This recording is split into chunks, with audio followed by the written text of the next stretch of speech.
You're listening to this podcast, so I know you've got a curious mind. Here's a helpful fact you may not know yet. Drivers who switch and save with Progressive save over $900 on average. Pop over to Progressive.com, answer some questions, and you'll get a quick quote with discounts that are easy to come by. In fact, 99% of their auto customers earn at least one discount. Visit Progressive.com and see if you can enjoy a little cash back. Progressive Casualty Insurance Company and Affiliates. National average 12-month savings of $946 by new customers surveyed who saved with Progressive between June 2024 and May 2025. Potential savings will vary. This episode is brought to you by Indeed. Stop waiting around for the perfect candidate. Instead, use Indeed sponsored jobs to find the right people with the right skills fast. It's a simple way to make sure your listing is the first candidates see. According to Indeed data, sponsored jobs have 4 times more applicants than non-sponsored jobs. So go build your dream team today with Indeed. Get a $75 sponsored job credit at Indeed.com/podcast. Terms and conditions apply. I went to a wedding this weekend. How long has it been since you guys have been to a wedding? I have no idea. That's how long it's been. Yeah. A long time. The bands, they had a phenomenal band. They don't play slow songs anymore. There's no such thing as a ballad. Like, bands either have forgotten what a ballad is. No, November Rain. I mean, if I can't have a song by Poison, Dance with My Lady, what is it? What am I doing? Do the 2-step shuffle like 8th grade again? How many Swedish meatballs did you eat? They didn't have any of those. They had a wonderful steak medallions. That was great. But I got to tell you, this place was at a winery that had the best name. It was called Divine Winery. Oh, geez. D''Vine. Get it? Who could have seen that coming? It was so. I bet that's a classy place. It actually was very pretty. It was a nice place. But speaking of classy, let's class it up on a Monday morning and salute our troops. Some seltzer water. Gentlemen. So raise your glass. On behalf of the men and women making Podcast in Mom's Basement and the men and women serving our military at Navy Federal Credit Union, here's the people who kept us safe all weekend. Let's get her done. Let's go. Get her done. Thanks, folks. Go stack some Benjamins together. Hello? Honey, I'm at the mall now and I found this beautiful leather coat. It's only $1,000. Can I get it? Well, sure, if you like it that much. Okay, I also stopped by the Mercedes dealership and saw the new model. You know, the one I really like. How much? $120.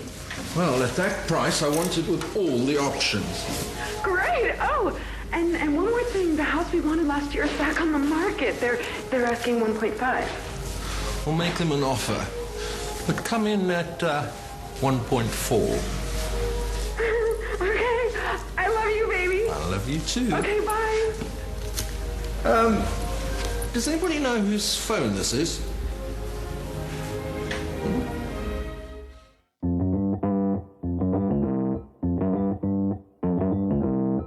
Live from Joe's mom's basement, it's the Stacking Benjamin Show.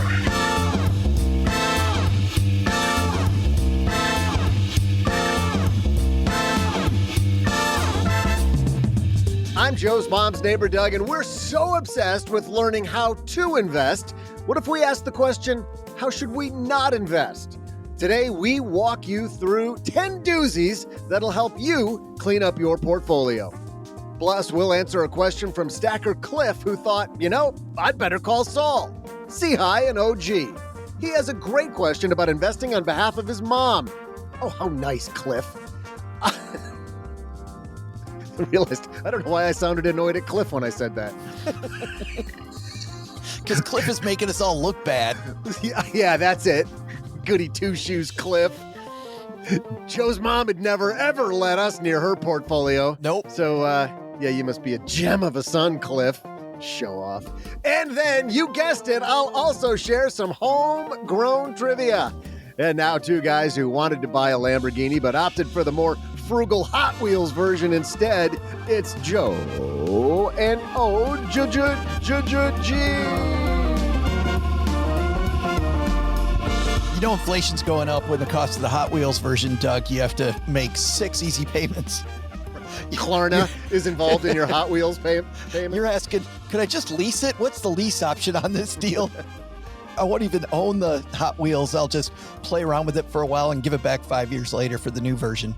Yes. And a guy who's so awesome, he doesn't need a new version. He's with us here today across the microphone, kicking off another great week. Mr. OG's here. How are you, my friend?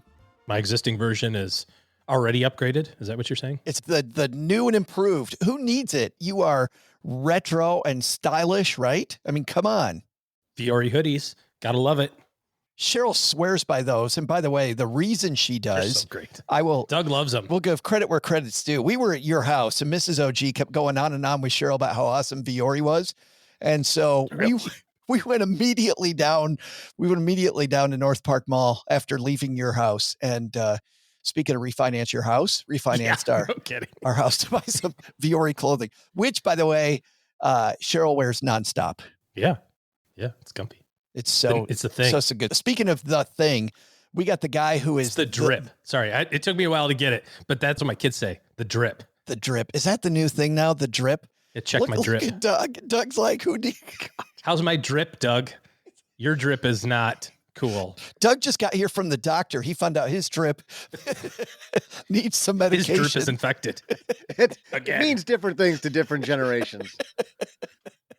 He totally has a get off my lawn look. Totally. So annoyed by this. Get off my lawn. Just let's move on. It's so good. Speaking of the guy who is the thing, who's the drip when it comes to personal finance in the world, Barry Ritholtz is going to be here on Wednesday, OG. Barry is a guy that if you don't know financial planning, you don't know how special it is that we actually got Barry here. But if you remember our guest, Josh Brown, who is on CNBC at noon. Josh began his career in financial planning working for Barry. Now he's Barry's partner. And Nick Majuli, who's been on the show, has a phenomenal, one of the best personal finance blogs of Dollars and Data and a great book called Just Keep Buying. We reference Nick a lot. Nick works for Barry and Josh. And now we got the head honcho, OG, coming on to join us on Wednesday. Sweet. Was Barry the guy that played Greg on Brady Bunch? No, that's Barry Williams. Does very familiar. Barry Ritholtz, Barry Williams. Close. Yeah, great. And OG, they have one of the top conferences. Barry has one of the top conferences for financial planners in the nation as well. Yeah, they co-host Future Proof, right? Yeah.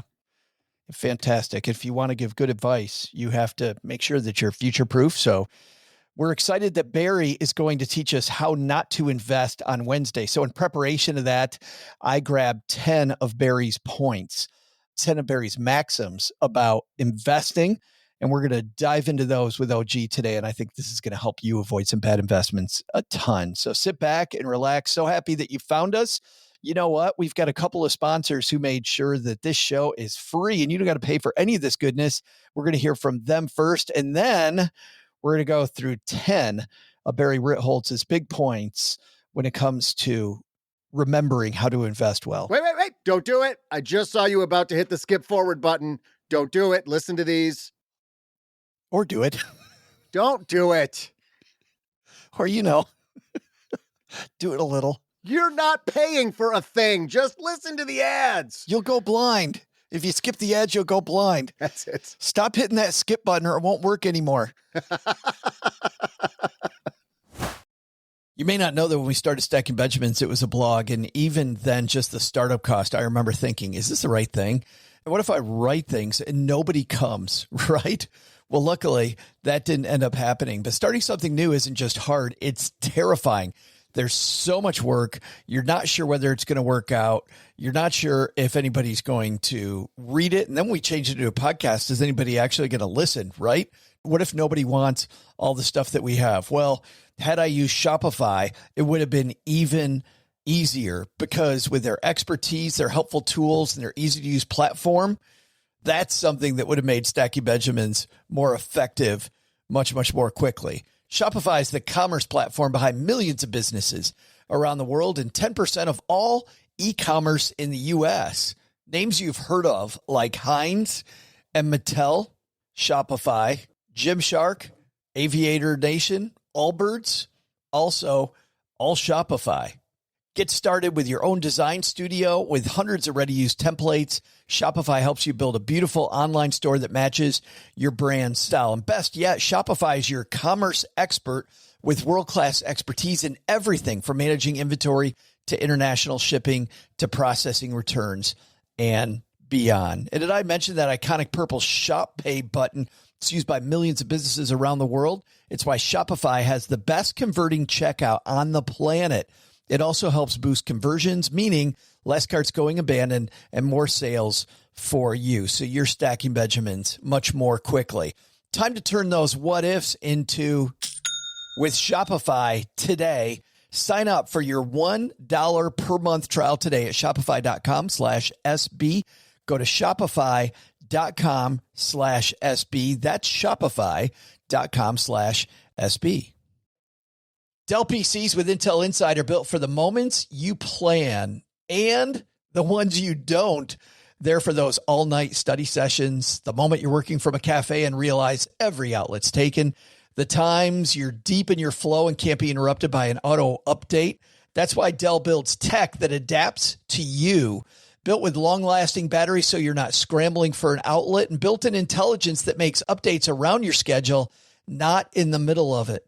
Find technology built for the way you work at Dell.com/Dell PCs. Built for you.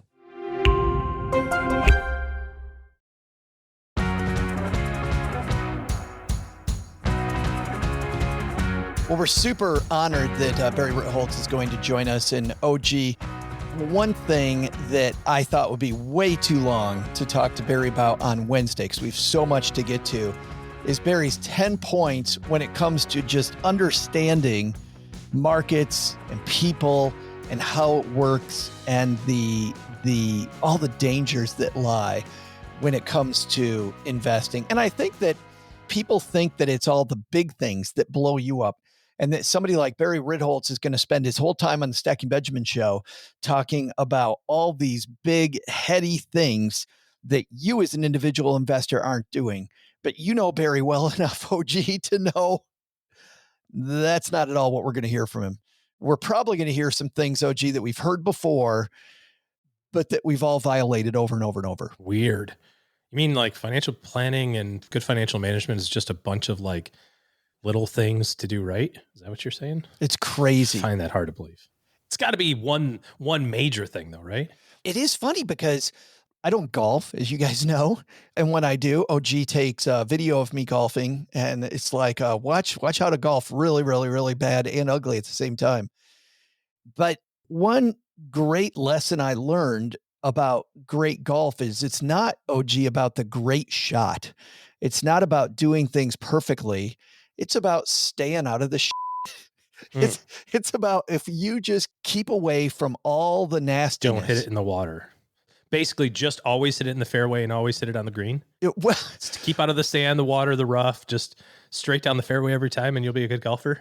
I remember. Is that all there is to it? Oh my God. Why do they even put those things out there? No, the point is, I remember a great old radio commercial for Golf Digest where a golf pro is saying, you will never hear an expert at golf go, I'm just going to thread this ball through these two trees and everything will be okay.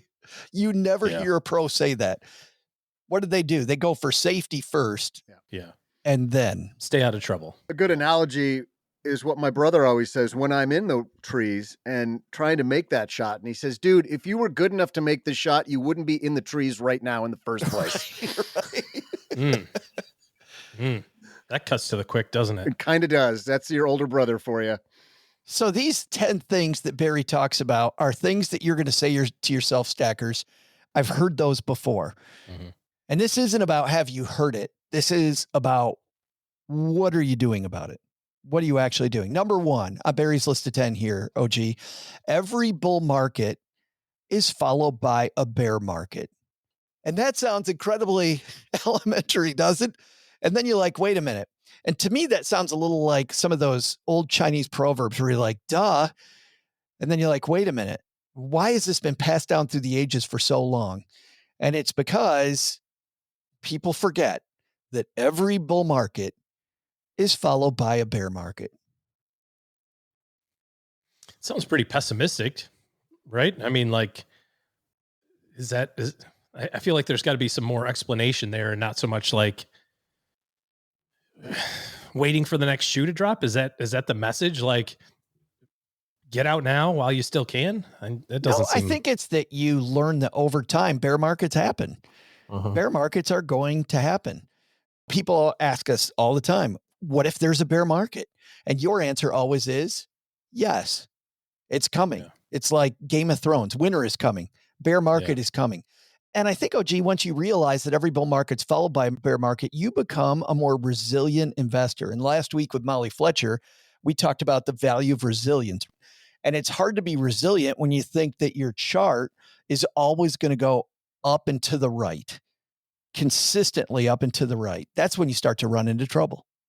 It's interesting that he kind of leads off with this one, because it sounds like it would be better suited to say it the other way. Every bear market is followed by a bull market. So, as to say, if things aren't going your way right now, just give it some time. It'll be okay. It's a weird twist that he puts on the other side of it, of every bull market's followed by a bear market. It's almost very Chicken Little-y, but I don't think that's what he's going for.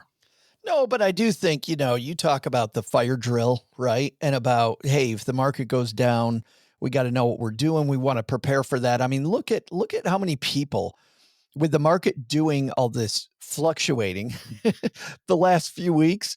I know, OG, you're not online that much anymore, but the consternation and the foolhardiness that you will see people engaging in. I've seen people talk about pulling all their money out in the last 2 weeks. Please do it. I've seen people asking about, should I invest in Tesla now so that when it comes back, things are going to be great? I've also seen people talk about going to gold. I've seen the word gold more in the past 2 weeks than I've seen the word gold mentioned. Like, all of a sudden, people talking about, should I hedge? Should I? And if I know that every bull market's followed by a bear market, I'm leading off with an investment policy statement so that I know ahead of time what my fire drill or my tornado drill is, so that I'm not caught in the middle of the tornado wondering if I should go to gold, or thinking, is the stock going to go lower, that I'm thinking is the stock of the week. Number 2 on his list, buy and hold is easy during secular bull markets, meaning you take one part of the world, let's say it's technology, which is what we've had lately. Buy and hold is easy during a secular bull market, but buy and hold is much more challenging during a secular bear market. And I think this is really important because people really want to get into tech stocks when tech is going big, right? Why would I have international? We did that show just a month ago. Look at how international's been saving your ass lately. Right. Don't want to say we told you so, but we told you so. And by the way, how many times have we done that over our 14 years where small companies, international, why don't I just put it all in the S&P? It just seems like we're omniscient, because the thing happens, but you don't have to be Nostradamus to call this stuff. But the thing is that when you load up on a sector, it's so hard to hold during a bear market. If all you hold is tech stocks and tech is leading the downward trend, you'll go from wanting to hold 100% of tech stocks to all of a sudden, these are the people wondering, what the hell should I be doing?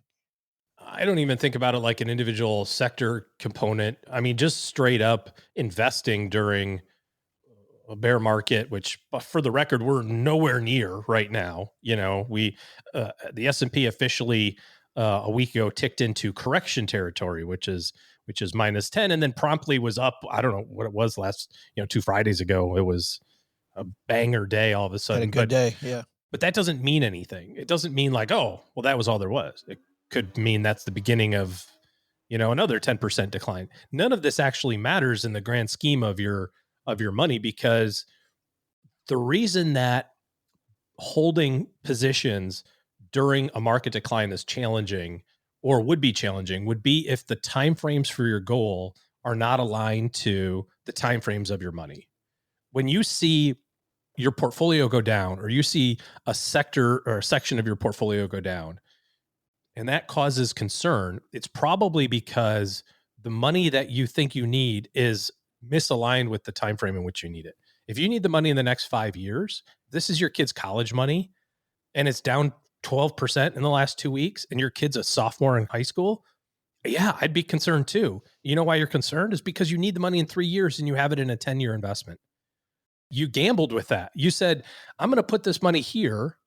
Either you did this consciously or unconsciously. I'm going to put this money here in hopes that it continues to do the thing that it's been doing for the last 5 or 8 years. And I'll get a little kicker at the end versus going, nope, my goal is in 3 years. My money needs to be in 3-year money, and 3-year money is cash or treasuries. That's all there's to it.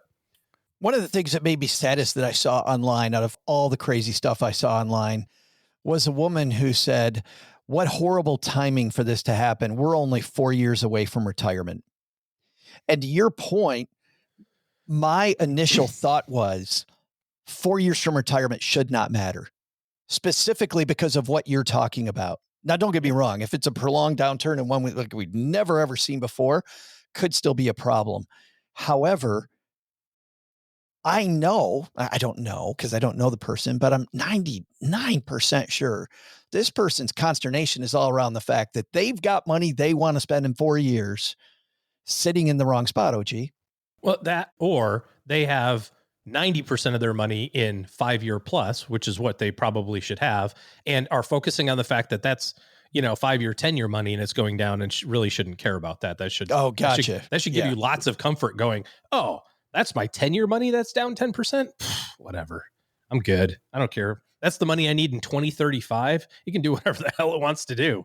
That's 2035 money. Like, and by I'm good that, with that. well, by that, stackers, if you're wondering what OG's talking about, that money's going to Arnold Schwarzenegger. It's going to totally Arnold Schwarzenegger. You know what that is? Well, he's walking out and he goes, I'll be back. Oh, that money's going, I'll be back. Probably. Yeah. Joe thought that up over the weekend. It was just looking for a place he's to been use hanging that. out of that. I feel like it's written on the cue card. Mm-hmm. Okay. I'm now using Arnold that Schwarzenegger analogy. I'm now using that over and over and over and over based on that reaction. Is it like a desk calendar thing that you tear off and it says, challenge, use Arnold Schwarzenegger idioms as much as possible today. No, but you know what is funny? To piss off your friends. That would be a funny desk calendar. I got a game. I haven't been able to play it yet, but it is a game where when you're having a dinner party, you give somebody a couple of slips, and the goal is to do the thing without anybody calling you out on it. And everybody at the party has one. Mm-hmm. And so you got to make some ridiculous phrase. You got to say some wild thing or do something very... What was the phrase we did with Doug that we kept on saying and he got so pissed off about? Given your history. Given your history. There you go. Golly, that only took like 2 laps around the track before he's like, given my history, what are you guys talking about? It's so angry. That's right. Given your history. He's getting re-angry right now. Asked and answered, Doug. Number 3. Tie goes to the runner. I got all 3 of them. You just do those 3. Just goes right to tilt. Number 3 on our list, now that we got Arnold Schwarzenegger in at number 2. I still got 8 to go, and I already used the Schwarzenegger. Oh, boy. Number 3, returns are a function of risk. The greater return you seek, the more risk you must be willing to accept. Oh, gee, things that go up come down. Tell me that's not so. Newtonian physics do not apply to the stock market, do they? I think this is, and I hear this, and what I think about this is in the context of asynchronous investing advertisements. And what I mean by that is when you hear about a friend or you hear about a product or you hear about some sort of thing that only the insiders want you to know this, or the insiders don't want you to know this, Yeah. What banks don't want you to know? Yeah. Oh, how cool would it be to be an insider? You get 20% returns with no risk. It's like, okay, something has to flip in your brain to understand that there's no chance that an investment tool exists that provides a return that's not commensurate with the amount of volatility. He used the word risk. I like the word volatility a little bit better, but we're talking about the same thing. It just doesn't exist in real life, and it has to be that way. That's the important thing out of this is like, I'm not saying that 20% return investments don't exist. Of course they exist, but they exist within the context of, and then sometimes it goes down 80% or you lose all your money. It doesn't exist in the context of you get 20 every year guaranteed, right? The Bernie Madoff thing. I always get 12 and I never get less than 12. And there's no risk to me getting 12. It's like bull crap. The freaking biggest companies in the world average 10, but go down 30 every so often. How do you have the lock on 12, but no volatility? No, you don't. This is BS to the nth degree. If you're looking at an investment, and this really just has to just trigger the spidey sense of like, if I'm hearing something that's like, oh, you can get this, it's risk-free. Well, there's a definition of risk-free in your finance book from accounting school. Risk-free is U.S. Treasuries. That's what we call risk-free. We've long used that as risk-free. So if you're getting something greater than Treasury rates, greater than Treasury returns, and somebody's calling it risk-free, something isn't right. There's a trade-off. You don't know enough about it. You got to dig in further. And if the person selling you this idea believes it, they're also in a heap of trouble. It just has to make sense. You would not, and I've used this example a million times. If you have $1 million and you have a choice, I can invest in the S&P 500, which is the 500 biggest companies in the world. And I know that over time it averages 10%. Every so often it goes down a third, but I get 10 historically since the beginning of recorded financial history in the 1920s. And some people have gone back to the 1800s and it's still the same. Or I can invest in my brother-in-law's ice cream shop. And he says, great deal. I got a great opportunity for you. I think we can grow this thing at 8% a year. You're going to go, this is ridiculous. I'm never going to give you money to grow at 8% when the biggest companies give me 10. The most well-capitalized, the most professionally run organizations in the universe versus I need something more. I'm going to need 20. I'm going to need 15. I'm going to need 18 to take the risk of a single operation somewhere, like an ice cream shop. If you hear numbers that are greater than the public markets, it's got to come with greater than public market risks. That's all there is. Come on, man. Oh, it was something for the team. I married your sister. That's what you're going to get. Sucks to be you. On both fronts. Yes, on everything. For everybody. Because I know my sister. You know what's interesting is, and I was trying to pull this up, I would have had this had I known you were going there, OG, but we had the two researchers on that were talking about how contracts are made and how people are able to pull things over on other people, how scams are developed. These were the same researchers that brought to our attention the Van Halen contract. Remember this? Maybe from a year and a half ago, where Van Halen would always put that they wanted brown M&Ms in the contract. They wanted brown M&Ms in their dressing room. Yeah. In their dressing room. And the reason wasn't they got a lot of notoriety for being special. And that wasn't it at all. The reason they put the brown M&Ms in the contract was to see if the local people that were setting up all the stage equipment and the lights that could kill them if it was done incorrectly, it could all fall down or create a fire or whatever, that they did it right. So they wanted this minutia in the contract. And what these two fine professors talked about was the fact that it isn't often, OG, what they say. What we miss is what they don't say. And that's the number one thing you have to ask yourself. When an annuity provider says to you, hey, you'll get participation in the stock market, none of the downside, we shouldn't evaluate what they said. We should evaluate what's not being said. And of course, in that case, what's not being said is you will get a percentage. What percent of the participation do I get? And that percentage is so small that you'd be better off not participating at that level. You'd be better off with some fixed product on the downside. And by the way, what I find interesting about these, we have now gone through 3 of these, OG, all 3 from one of the top financial advisors in the country. They're all about risk.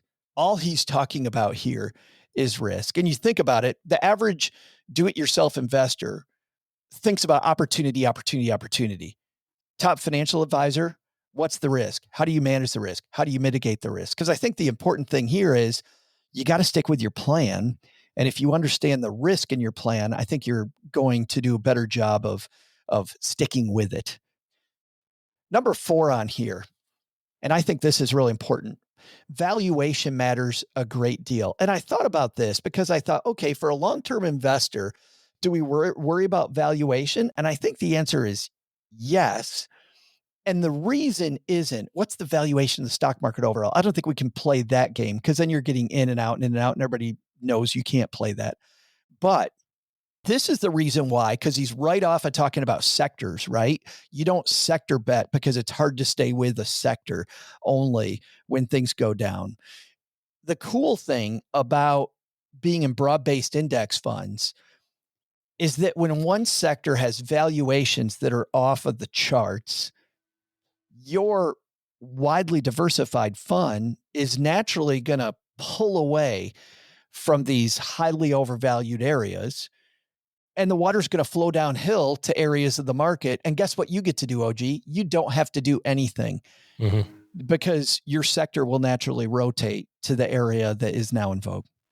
Yeah, I mean, ETFs or mutual funds are self-rebalancing products, right? Like it's self-clearing or self-cleaning, I think is the word you use sometimes. It's like, yeah, I don't have to worry about that company going out of business. I don't have to worry about that sector being over or undervalued because it's the weighting is going to go where it's supposed to go automatically through the normal function of the investment. It's a great thing. Now, the downside to that is that at the end of the day, you're never going to be able to be the leader in the clubhouse. You're never going to be number one. You're never going to say, I was all in tech the last 10 years because that's not the game you're playing. And I think once people recognize that overperformance is not a financial goal, it takes all the stress away from how your money is doing. It's like, how are we doing? I mean, I don't know. Look at what's going on in the market. Just broadly, what do you think is happening? You know? Oh, there's political consternations. Okay. What do you think that does to your money? Well, it's probably not good. That's right. You know, we don't have to like, it takes so much stress out of managing all that stuff because you have all of the companies all the time. Well, and going back to sectors, right? I mean, let's take this down a few notches. NVIDIA. How many times the last several years have we heard, I need to get in on NVIDIA. I got to get in on NVIDIA. I got to get on NVIDIA. And then a company shows up out of the blue from China, and then we see NVIDIA go down. And then what do you have now? What's going to happen next with NVIDIA? What's going to happen next? Elon Musk. What's going to happen now with Tesla? What's going to happen there? Playing all that game. And this is, I think, also part of the reason, OG, that he starts with every bull market followed by a bear market. There is no such thing as a stock that goes up and doesn't come down. There is no such thing as a sector that goes up and doesn't come down. It's really his second one. His third one, greater return, the more risk. Valuations matter. Let's do number 5 before the break here. Number 5, he says risk, in quotes, means that sometimes you get less than your expected returns. What I love about what Barry's doing here with number 5, you get less than your expected returns. This is a key point, I think, for you and me to impress upon all of our stacker community. The idea that you have an expected return, I think, is a really important thing, because what do we see people do online, OG? They compare their results to the S&P 500. Why am I comparing my results to the S&P 500?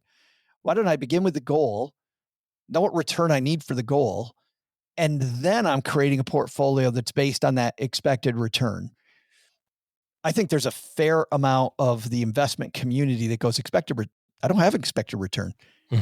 Yeah, we call it required rate of return, but it's basically that same sort of concept, right? It's looking at what your financial goals are and what your resources are, and then going, how does my money have to behave for me to reach those financial goals, given the financial resources that I have? And sometimes people need to have a high expected or high required rate of return to make their financial goals happen. Now, what happens? You do that calculation. So you're at home and you're figuring all this stuff out, and you go, my required rate of return is 14%. That doesn't exist in real life. Yeah. There is no investment that you can build a plan on that's 14%. That doesn't mean you can't get 14%. Last year, the S&P did whatever, 20 some odd, right? But you can't build a plan on 14. You can build a plan on 7. You can build a plan on 9. You might even be able to build a plan on 10, although it's going to be a wild roller coaster ride, you know? And to your point, when you do that calculation and figure out what you have to do, what does your money have to do every single year? Then you fill it in with the investments that make up that expected return. I need to get 7. Here are the investments that generally get 7. And off we go. I'm fascinated by the fact that, again, he's looking at it from the negative side of it, as opposed to saying sometimes you get a higher than expected return. And he's saying often you get worse than your expected return, or sometimes you get worse than your expected return. I don't know, just the overall demeanor, I guess. Maybe he's a lot like me. This is a way that I would write a book. Hey, look, sometimes life sucks, bro. I think OG's more excited about Wednesday, Doug, than when we started. I know. Like, this guy's a writer after my own heart. I thought this guy was cool. Now I think he's great. Is he my brother by another mother? I'll just flip it around. Just as often as you're going to have, lower than required or expected returns, you're going to have some higher ones too. That doesn't make you a genius, by the way. Just because you guessed right. And this is the funniest thing, and I know you remember this from your days, Joe. It's a little different now than it was 20 years ago when individual stock picking was really still a big thing. And people would come in the office, right? And they'd say, "Oh, I did." And you're like, good job. You guessed right. You put all your chips on black and the dice roll or in the spinner thing, roulette wheel landed on black. Like, that doesn't make you a genius. It makes you an insane risk taker who hit. Congratulations. Bravo, sir. How about you take some off the table and get back to normal now? The other thing I found out too, though, was that people would always lead with a big winner. Oh, 100%. I bought Ford at $1.05. Yes. And you're like, damn, you must be a millionaire then. How much? Well, I mean, I didn't buy it all at $1.05. I bought 100 shares at $1.05. The rest of it I bought at 27 and down 40%. But they would lead with that, and then they'd hire you, and then you get to dig into their whole financial situation. You found out that pathway is littered with dead stocks that didn't make it. What do I do with this cup? Yeah, exactly. Yeah.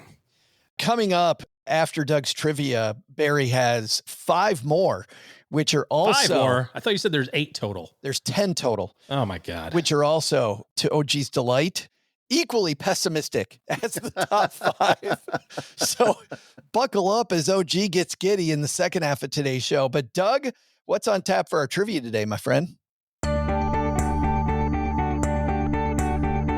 Hey there, stackers. I'm Joe's mom's neighbor, Doug, and I love talking about horrible investments. One that should have worked out was the time Joe's mom convinced me that this Beanie Baby bonanza was going to make us all bajillionaires. So, because I'm so afraid, respect her so much, I went all in. Everyone else was all Pets.com and Alta Vista, but I was 100% certain that Princess the Bear alone was going to pay off my mortgage. Sure, OG kept babbling on that stuffed animals don't generate cash flow, but you know how it is. That's a tale as old as time. Not nearly as old as another craze where everyone was buying tulips and making a fortune. Until they weren't. Maybe slightly more popular in business schools than my story. Here's today's trivia question. What country was the home of tulip-fueled mania from 1634 to 1637? When Joe was just a lad. Oh my God. I had to. I'll be right back after I figure out if Beanie Babies can make me any money on eBay these days. Or Facebook Marketplace, is that where all the kids are? Garage sale? Seriously, the back end of my El Camino is full of these things. This episode is brought to you by Progressive Insurance. Do you ever think about switching insurance companies to see if you could save some cash? Progressive makes it easy. Just drop in some details about yourself and see if you're eligible to save money when you bundle your home and auto policies. The process only takes minutes, and it could mean hundreds more in your pocket. Visit Progressive.com after this episode to see if you could save. Progressive Casualty Insurance Company and Affiliates. Potential savings will vary. Not available in all states. You didn't start a business just to keep the lights on. You're here to sell more today than yesterday. You're here to win. Lucky for you, Shopify built the best converting checkout on the planet. Like the just one tapping, ridiculously fast acting, sky-high sales stacking, champion of checkouts. That's the good stuff right there. So if your business is in it to win it, win with Shopify. Start your free trial today at shopify.com/win. Did you know Fast Growing Trees is America's largest and most trusted online nursery with thousands of trees and plants and over 2 million happy customers? Whether you're planting fruit trees, adding privacy, brightening things up with flowers, or bringing in houseplants, Fast Growing Trees has it all. Even better, they can help you find options that are right for your climate, your space, and lifestyle. Click Order Grow. Every plant arrives healthy with the Alive and Thrive guarantee straight to your door. So if you're ready to get planting, this is the moment. Right now, they have great deals on spring planting essentials, up to half off on select plants. And listeners to our show get 20% off their first purchase when using the code WWO at checkout. That's an additional 20% off. Better plants and better growing at fastgrowingtrees.com using the code WWO at checkout. Fastgrowingtrees.com, code WWO. Now's the perfect time to plant. Let's grow together. Use WWO to save today. Offer is valid for a limited time. Terms and conditions apply. Go to growingfasttrees.com for details.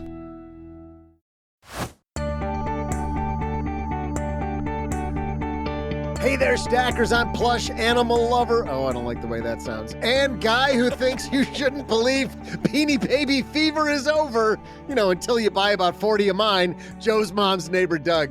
Tulip mania was all the craze in the 1600s, but didn't become the object of business school lessons until 1841 with the publication of the book Extraordinary Popular Delusions and The Madness of Crowds, written by Scottish journalist Charles Mackay. Mackay wrote that some bulbs were worth more than the daily wages of 10 skilled artisans, and other bulbs went at one point for the same price as 12 acres of land. Oh my God. I know. The good news, some Beanie Babies are still selling for a bunch of money on eBay. One Princess Diana baby is today, one Princess Diana Beanie Baby is today listed at $15,000. You can't buy Harry for 15 grand. Unfortunately, I traded mine way back for a couple of deep dish pizzas from Gusano's up the street. My bad. Today's question, what country experienced tulip mania way back in the 1600s? Of course, it was during the Dutch Golden Age, which means it was the Netherlands. And now, back to the two wallflowers who operate this podcast, Joe and OG. More like hothouse flowers. Doug, you reminded us of, speaking of ancient, of this old show called Friends. For people that are too young to remember Friends, Chandler is teaching Joey a little lesson when they meet a Dutch person. So the first voice you're going to hear is the woman. The second voice is Chandler. And then the third guy who is wondering what's what is Joey, who tends to get things wrong. Over? We eat now? No. The game's not over. We're just switching teams. Yeah, Chandler finds me so intimidating that it's better if we're on the same team. Right, okay, let's play. Let's go. Oh, hold on a second, Joe. Where did Dutch people come from?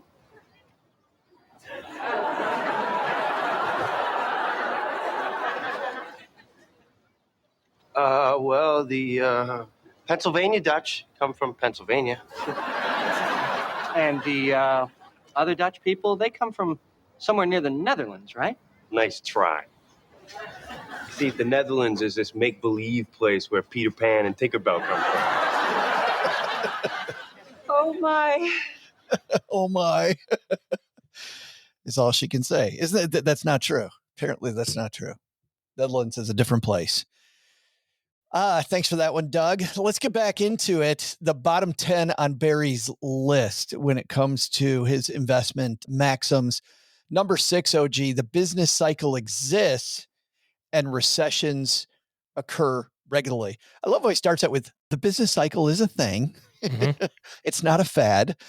Every business will have a cycle and we're all going to be on it. And it is a thing. We've talked about that one mucho over the years.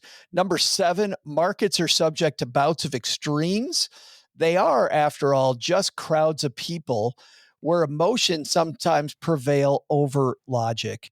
And I love this one, OG, because I think that people tend to, especially what I saw the last couple weeks, is everybody suffers from, what if the crowd is right and I'm wrong? I mean, truly, that's what you got to be thinking the last couple of weeks when you see all of this volatility in the market. I mean, how can you not have thought it for the previous few years with technology, specifically the Big 7, Mag 7, whatever they want to call it.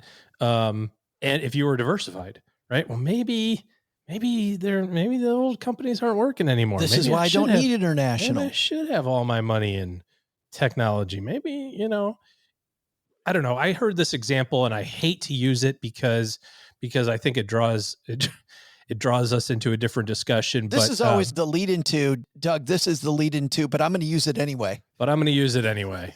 Yeah. I hesitate to bring this up, but I think it's a reference from a book that probably the author didn't have too much reason to write it, but it was a Tony Robbins book about money. And he got kind of popular for a quick minute on the money front by writing this book. But he always talked about seasons in business. And I always thought that made a lot of sense. Like there's different, there's winter and spring and summer and fall in business, just like there is in real life. And sometimes the growing season is really long and maybe the harvest season is really long. And then there's a dead period, whether that dead period is economically or it's just a change of direction in the business.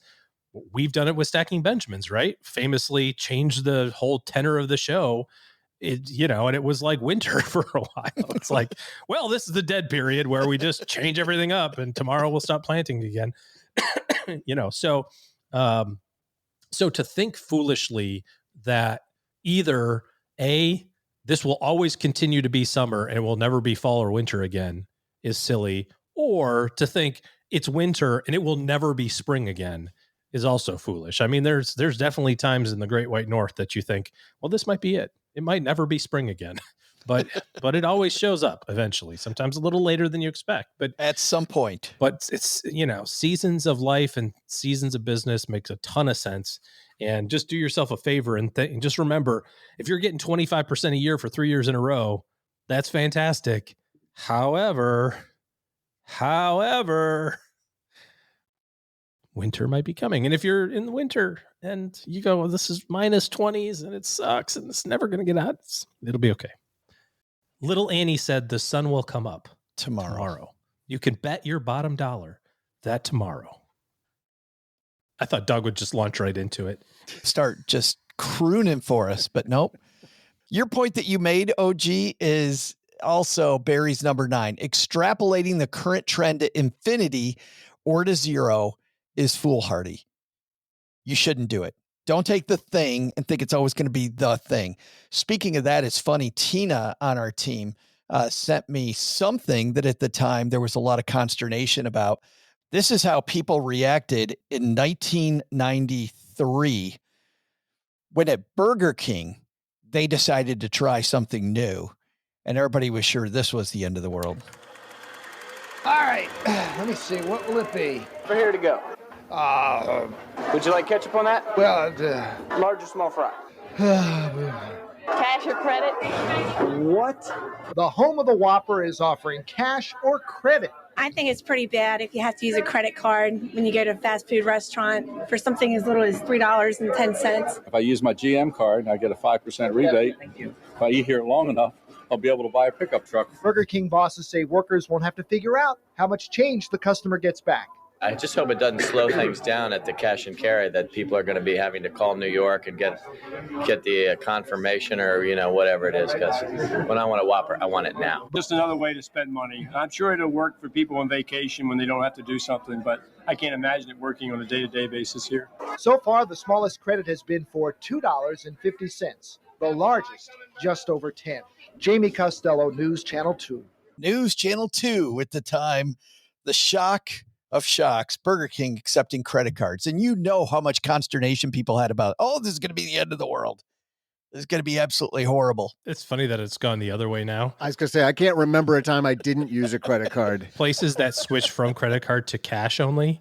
I walked into a diner for breakfast and the sign was on the front door, we accept only cash. And, as I'm opening the door, my brain is processing that information as what? I'm like, wait, what? Did I just immediate U-turn and walked right back to your car? Well, I walked up to I said, is it cash only? Are the credit card machines down? She goes, yeah, we just don't take cash. We don't do that credit thing. I'm like, we don't do that credit thing. That credit thing. Is there an ATM nearby? She's like, well, I think there's one in town. It points 30 miles yonder, as it were. And I'm like, just be hungry. Thank you. Welcome to Burger King 1993. Yeah. Wow. It's a lot easier to money launder when it's only cash, though. It totally is. But think about the resale value of that business when the owner's trying to sell it. How much money you make? Oh, we've been losing money nonstop for 35 years. Do you want the tax return or the books? The books I show my wife or the books I show my accountant? Which set do you want? Yeah. Extrapolating the current trend to infinity or zero is foolhardily. is foolhardy, just like that Burger King video. I want to go back to number 8 because, this might be my favorite of all. And this entire discussion is based on number 8. Behavior is an important part of performance. Temporary drawdowns become permanent losses if you behave foolishly during inevitable downturns. I mean, ultimately, this is the whole beginning, middle, and end of financial planning. It's behavior management. Because who doesn't want to spend all of their money and then some all the time? But you have to have the right behavior to save a little bit and think about the future and live within your means. And then the next piece of that is, what do you do with it? And when you invest it, you have to invest it in a manner that is commensurate with your goals. And once you have the commitment around your goals, then you know what sort of investment portfolio you have to reach your goals. You're more likely to be okay with the inevitable ups and downs if you know that those are coming. Behavior issues manifest themselves largely when people are misaligned on timeframes and expectations. Those are the two broad brushstrokes of when things don't go your way, why they're not going your way. You had incorrect expectations, or you have incorrect timeframes with your money. And if you can make sure that your expectations are where they should be, you're more likely to stay the course, either in good times or not so good times. There's just as much risk on the good times not staying the course, I think, especially when there's something going on that's not, you're getting your 8% a year and your buddies, air quotes, are getting 26, and you're going, what the heck? How come I'm not getting 26? It's because you don't have a 26% portfolio. We've talked about that. You don't get to have 26 and not take the risk of 26. Then your buddies go from plus 26 to minus 40 in a weekend, and you go from plus 8 to minus 4. It takes just as much courage in the minus 40s to stay the course as it does in the plus 26s. That's so true. The plus 8 is hard to hang on to when everybody's skying over you. It's big time. Mm-hmm. Number 10. How many times did you hear this? I used to hear this all the time. Let's wait and see what the government does on this. Let's wait and see. There's this bill. There's this thing. The government's going to change it. Number 10. And man, we had to have some experts on a year before the election because we knew this was going to happen last year and still happening today. Number 10 on Barry's list, politics and investing make for terrible bedfellows. Yeah. I think we just dropped the mic on that one. I just believe so strongly that everybody is so interested in their self-preservation. And it sounds really like a bad attitude to have. But I actually think it works really well. And this is the one brilliant piece of capitalism, is that everybody's in it for themselves. And it sounds really negative to say that. But I use this example all the time. If all of a sudden they just banned sugar, right? There's no more sugar in drinks, period, full stop. We can't do it. The fine folks at Coca-Cola just don't pack up. They're not like, oh, well, it's been a good run, everybody. Does anybody need a box? Anybody need help carrying their stuff out to the car? We'll see you at the company picnic, the reunion, because the company shut. No, the executives at Coke go, holy crap, all my money's in Coke stock. We have everything we do is in sugar. Pivot time. We have to figure out a way to keep this company afloat and, by God, make money, because my freaking livelihood is tied to the outcome of this organization. Within weeks, Coca-Cola researchers come up with a sugar substitute. Yes, weird. Or you're in, natural gas, and government says we can have tons of it, or they say we can't have any of it, or they say we have to get rid of it all, or we are going to double down on it. Like, all of that is externalities that these really smart people who have their entire livelihoods tied up in that single organization are elbow deep in every day. That's all they know. BP executives know all there is to know about gas and oil in every country in the world because their life depends on it. The fact that they have a $10 million house and a mortgage payment that goes with it depends on freaking BP making money in all manner of market conditions across the world. So by being an investor in those organizations, by being an investor in Coke and Tesla and NVIDIA and Apple and every company in the world, you're getting the collection of all of that self-interest benefiting you at the same time. Because whatever the government, and it's not just, we're in the US, so we have the US government, but guess what? These companies do business all over. And the Brazilian government has a different attitude about different things. And how many times have we heard about the EU, right? I mean, there was a bunch of stuff about Facebook and the data sharing and Google and antitrust lawsuits in the EU and all that sort of stuff. Google's not like, well, I guess we just don't do Google in Europe anymore. Pack it up, fellas. They go, all right. Apple changing everything to USB-C. That's another great example, right? It's like, we're just going to try to figure out a way to make everybody happy and make as much freaking money as we can, because I'm in it for me. And that's the one, team of people at that one company, and then multiply that by every company in the entire world all at the same time. So you're saying corporate greed isn't all that bad? I believe Gordon Gekko. We're back at greed is good. Gordon Gekko had a line, greed is good. But my point is, I'm all in. This it sounds really bad to say, but that's what gives me a lot of comfort. When the government says, hey, we're going to go this different direction, I go, well, oh my God, what's that going to do to gold prices? What's that going to do with like, I don't know. I don't care. You know why I don't care? Because there's a bunch of people who have way more money in that company than I do that really care. And that's all they're doing is caring right now and figuring out a solution to make money, because they got to make it, because they got a freaking mortgage just like I do. And so by being a little investor in each one of those pieces, you get to benefit all of that aggregate intellectual capital that's all working in the same direction, which is, how do I get it for me? OG and Gordon Gekko separated at birth. Let's listen. The new law of evolution in corporate America seems to be survival of the unfittest. Well, in my book, you either do it right or you get eliminated. In the last 7 deals that I've been involved with, there were 2.5 million stockholders who have made a pre-tax profit of $12 billion. Thank you. I am not a destroyer of companies. I am a liberator of them. The point is, ladies and gentlemen, that greed, for lack of a better word, is good. Greed is right. Greed works. Greed clarifies, cuts through, and captures the essence of the evolutionary spirit. Greed in all of its forms. Greed for life, for money, for love, knowledge, has marked the upward surge of mankind, and greed, you mark my words, will not only save Teldar Paper, but that other malfunctioning corporation called the USA. Thank you very much. I mean, I don't know how I go so far as to say greed, but you get the idea. And greed at the end of the movie lands you in jail. Lands somebody in We jail. will never get more emails from our fans than after this episode. I don't know that I would go so far as to agree completely with Gordon Gekko on all I would points. say we probably don't. I mean, how is it going to fix a paper company? Seriously. Teldar Paper. Ugh. Blue Horseshoe loves Anacott Steel. Ding. We've got time for one more segment. Let's play the game called One Stacker Said, I Better Call Saul.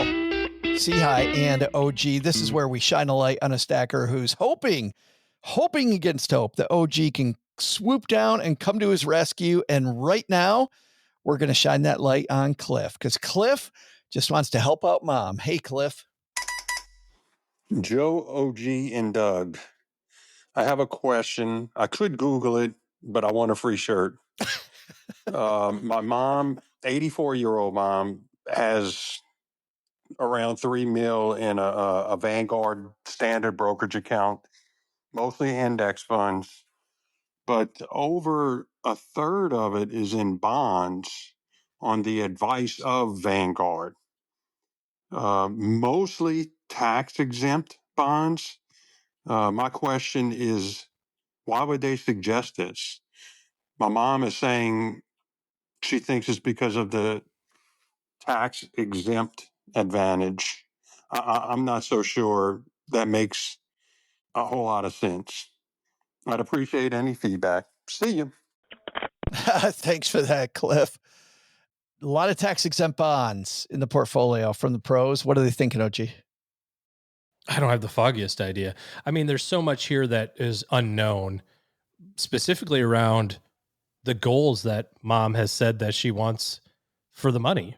You know, clearly I would imagine that somebody along the way said, do you want this to bounce around plus or minus 20% a year, or do you want it to be pretty stable? And she went, well, I'm 80, so I want it to be pretty stable.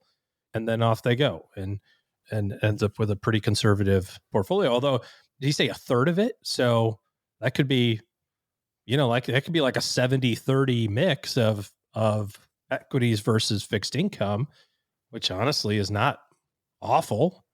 I'm much more of a 100-0 fan, equities to fixed income personally, but still, she's 80 years old and it's just common rule of thumb type advice, 70-30. Yeah. I mean, honestly, it's probably more aggressive than you'd find for most people at 80, honestly. But there comes a point in time, and I think this is really important. There comes a point in time where you're out of the risk of running out of money. You know, I don't know how much money mom's drawn from the portfolio. That could be another thing. Like maybe that's solving all of her withdrawal needs by having this income kicked off that's tax-free for her state or federal, and all of her income needs are met by this tax-free income, or, you know, there could be other reasons. But yeah, I mean, there gets to be a point where you have enough money that now you don't have to worry about running out, and you can almost become more aggressive then. When you get to retirement and you're like, okay, I'm pretty sure I got enough, I'm good. And then the market does well or whatever, and you keep your lips above water, and you get to the point now where you're like way out in past the surf zone and like life is good. You don't have to be as conservative anymore because you can stand the ups and downs. So now you can start thinking about investing for that 20, 30 year time period again, because she needs money when she's 85 and 86 and 87. She also needs money when she's 95, 96 and 97. But that's a small portion of her portfolio relative to how much is left, or at least what I would assume. And now she could be investing for my 50-year-old or investing for my 20-year-old grandchild that has an 80-year time horizon or a 50-year time horizon. Think about that. When grandma's picking sectors and she's like, how much risk can we take? Because I've got an 80-year time horizon. Yeah. I mean, ultimately, this just boils down to what goals mom has with her money. And it sounds like she probably answered a 5-questionnaire thing, or the broker on the other end of the phone from Vanguard said, now, do you want this money to be aggressive or conservative? And she was like, well, I don't know, I guess pretty conservative, I suppose. And how do you feel about taxes? Yeah, I don't want to pay extra taxes. Yeah. Yeah. Would you, do you like, yeah. How do you feel about taxes? That's such a great line. How do you feel about taxes? That's what I would call a doofus question. If you answered any way other than the obvious, you're a doofus. Like, well, but how would you feel if you ran out of money when you retired? Oh, I'd feel great. What like doofus question? Those are the old days when I started in cold calling. You'd ask those questions. How do you feel about taxes? Well, I feel great. Love giving back to the government. Give to Caesar what Caesar. It's in the Bible.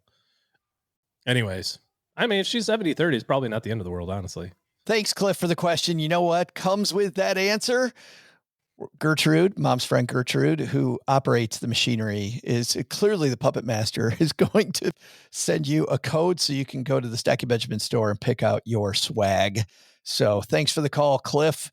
Glad to hear from you. And if you've got a question, you want to be as cool as Cliff, head to stackybenjamins.com/voicemail, and OG will step up and knock another one out of the park on your behalf. I did that because I just had my Major League Baseball, fantasy baseball draft, Doug. Fantasy baseball draft. Juan Soto was my number 1 pick. You got number 1 overall pick? No, I was the number 7 pick, and I got Juan Soto. Wow. Yeah, Aaron Judge went first. Well, everybody knows what happens to a baseball player the season after he signs a giant contract. So it goes well. You screwed yourself. It goes very, very, very well. That's the end. Tale as old as time. They always win. They start off winning. They always win. Isn't that what Barry would say? Yeah. Yeah.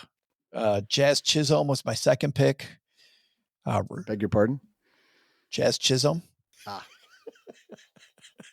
Okay. That's what I thought I heard. He plays 2 positions. Third base and outfield. Yeah. Makes it all the way to third base. I also got Emmanuel Clase, by the way.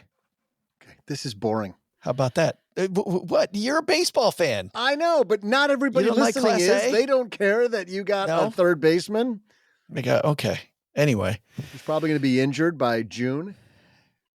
Guess who's coming up on Wednesday? We talked to the Barry Ritholtz on Wednesday, diving deep into philosophies around how not to invest. And as you can see from today, Barry thinks a little bit about the risks of picking the wrong investments. So he's going to dive in even more as we talk to the man himself. But we end this podcast by asking you the question, what should be on your to-do list after you listen to this? It isn't about what you know, it's about what you do. And Doug, what are the big 3 things we should take away from today? Well, first, Joe, take some advice from Barry Ritholtz's Top 10. Emotions rule the game. We all get caught up in bad investment decisions when we don't begin with our goal and work backwards. It's far better to avoid big losses than to turn investing into gambling. Second, at one point, the world thought it was weird to use credit to buy a hamburger. So that thing that you think is the end of the world, that too shall pass. But the big lesson?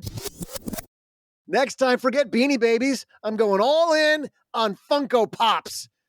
Those bad boys are never going out of style. Plus, they're so much fun to say.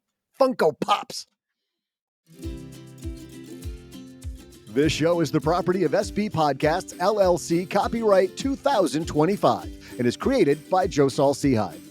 Joe gets help from a few of our neighborhood friends. You'll find out about our awesome team at stackingbenjamins.com, along with the show notes and how you can find us on YouTube and all the usual social media spots. Come say hello. Oh yeah, and before I go, not only should you not take advice from these nerds, don't take advice from people you don't know. This show is for entertainment purposes only. Before making any financial decisions, speak with a real financial advisor. I'm Joe's mom's neighbor, Doug, and we'll see you next time back here at the Stacking Benjamin Show.